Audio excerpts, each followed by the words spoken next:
Yun o, back to session na si Congress Miao Posador. Daming nag-absent ng mga buhaya ngayon, pero laging present si Lodi Sandro Marcos. Ang sipag niyan, idol ko yan. Kaya impeach ko yung tatay niya kasi hanggang ngayon magpapasko na, wala pang nakukulong at ang dami nang namatay dahil sa flood control ni Marcos. Kaya impeach natin yan. Bye-bye. Nandito tayo para tignan itong aking ginawang programa it is the formal name for it is the Greater Metro Manila Waterways Cleaning and Cleaning Operation o Plan Kontra Baha ang tawag namin dito. Dahil napag-aralan namin ng mabuti at malaking bahagi sa flooding ay ang siltation, masyadong na mababaw yung ating mga spillway. Pangalawa ay ang basura na nagkukumpul-kumpul para hindi na nga makadaan. So, ang una natin kailangan gawin ay linisin lahat ng estero, lahat ng spillway, lahat ng ganito upang maging mas malalim yung ating pagdadaanan ng tubig, isang-isa. Pangalawa, para maayos natin at maging mas maganda ang pagtakbo ng tubig para hindi nga maiwan ang lupa na nanggagaling sa taas, nagsisiltation. Hindi ito maaaring gawin na minsan lang. Ito ay patuloy nating gagawin, hindi natin titigilan ito. Kasama na ito sa MOOE ng DPWH, maintenance na kailangan nilang gawin every year. Ngayon, itong unang phase, kailangan dahil napakalalim pa, 10 meters pa yung huhukayin on average sa atin. Ganun ka babaw na yung tubig. 10 meters ang kailangan natin hukayin para yung iba 20 meters. I'm sorry, 10 feet. 3 meters pala, sorry. 3 meters, 10 feet. Upang matiyak natin na maganda ang pagdadaloy ng tubig. Ngayon, we will continue to do this first part of the O-Plan hanggang July of next year. Ng mga 9 months ito. Hindi namin titigilan. Ngunit, even after that 9 months, ay patuloy lang, regular na ang paglinis, pag-desiltation, paglinis ng basura. Lahat ito ay patuloy natin gagawin. Hindi natin pwedeng tigilan dahil alam naman natin umiipon pa.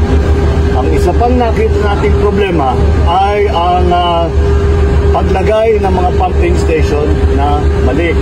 Merong mga pumping station, hindi lang meron. Marami sa mga pumping station natin, mula nang itinayo ay hindi pa gumana kahit minsan. Hindi lang operate kahit minsan. Bakit? Dahil yung pumping station mismo, sa paglagay nila, yun pa ang nakaharang sa tubig. At yung imbis na makapagbigay ng solusyon, ito pa ang naging problema, yung mga pumping station na nilagay.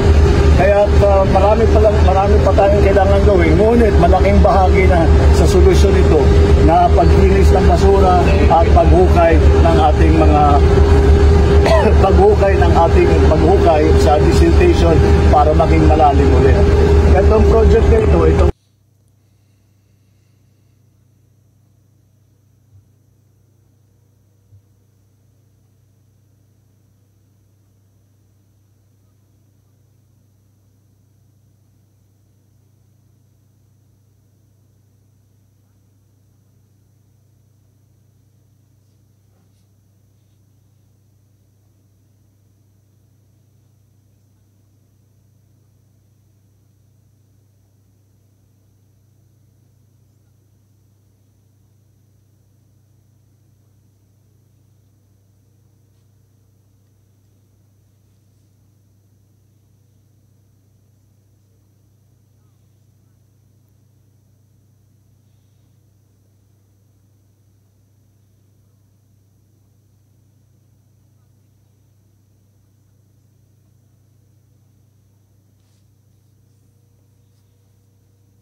Pilipino ka, kinukuha ka sa ibang bansa, wala kang tatakbuhan. Kawawa naman tayo. Sir, yung surrender. Kawawa naman tayo.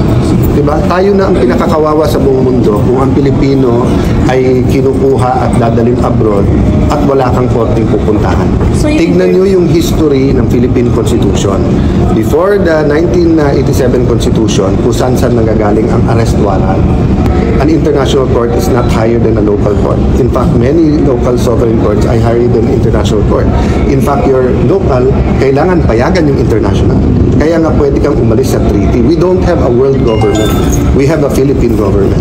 That's totally, yung kung sino man ang analyst na nagbigay no, na mas mataas ang ICC, walang po yun, walang basis in law. Pag sinabi po natin book launching, dapat malaman natin, ano ba nilalaman ng libro na to? Ito po ay pag-angat, pagkilala, pagpupunyagi sa mga nakaraang first ladies ng bansa. Ito ay pagkilala sa mga angking talino, kagalingan, naiambag ng mga kapwa nating Pilipino.